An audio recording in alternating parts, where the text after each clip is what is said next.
In this video, I'm going to be going over the distributive property. So, of course, again, we have two examples where the distributive property can be used. The directions for each of these questions says to expand the following expressions. Now, another way you might hear this being asked is, which expression is equivalent? So, different ways you could ask this question. They could tell you to expand it completely and simplify it, or they may ask you to write an equivalent expression. But in both cases, we have to use our distributive property. So now these two questions do look quite different. They do look quite different because the distributive property will be applied in different ways for both of these. To begin, I see one term on the outside. I see parentheses, and I see that there is one term. Once you see a plus sign, that's how you know you're in the second term. So now I see two terms. This is one term on the outside by itself and two terms on the inside. So how are we going to apply the distributive property? You guys are pretty familiar with this. We are going to multiply. So I'm going to multiply this. What is 3xi times negative I? So because these two i's are the same, we can multiply them and add the exponents. Alright, so before we even simplify that, I'm going to go into the next term. So because there's a plus sign here, I'm going to put a plus sign here. 3xi. Now I'm multiplying that by 2x3i to the second power. Alright, so now that I actually distributed, now I can go and simplify them. So 3x comes down.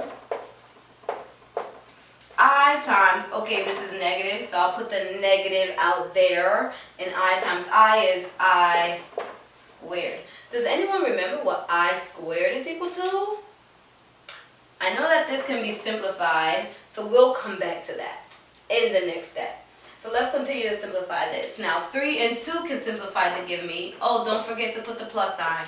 3 and 2 could give me 6x, and there is an invisible 1, don't forget, and the x3 will give me x4. Now I and I2, another invisible 1. We use those invisible ones especially on the variables if we're trying to multiply. So I to the first and I squared will give me I to the third. Now this can also be simplified. Powers of I to the first, second, third, fourth, all of this can be simplified. I'm going to continue. What does this give me? Well, I squared, if I, let's get some side work, which I'll erase. So if I is the square root of negative 1, then the square root of negative 1, I times I, which is I squared, will give me this. I can put them together, right, to get the square root of positive 1, which is 1. No, let's not do it that way. Alright, so since I is negative 1, then we have, I is the square root of negative 1. When we have two of those, the root actually cancels and we're just left with negative 1. So these two negative numbers make it a positive 3xi. Plus, now what is I to the third power? Well, this is I squared. We can write this as I squared times I1. Well, I squared is just negative 1 times I. So this is negative I. So plus a negative 6x4i. I basically just separated the I and the negative sign, but it's still the same. So our final answer, if you want to write this in the most simplified way, what you would have is 3xi minus 6x4i. And that's how you would leave it. So this will be your final answer. You have to remember how to simplify the powers of I in order to simplify this expression 100% completely. Moving on to the second problem. I'm going to erase this scrapbook right here. Moving on to the second problem, we have one thing in parentheses and an exponent on the outside. Now what that tells me is that I'm going to be multiplying this by itself twice. So I'm just going to expand that to make this x minus I. Now the moment you see two binomials getting multiplied, your mind should automatically say, woo, woo, box method, right? Box method. So we're going to use the box method to multiply these out completely. I'm going to set up my box. 2 by 2 because it's 2 times the 2, x minus I,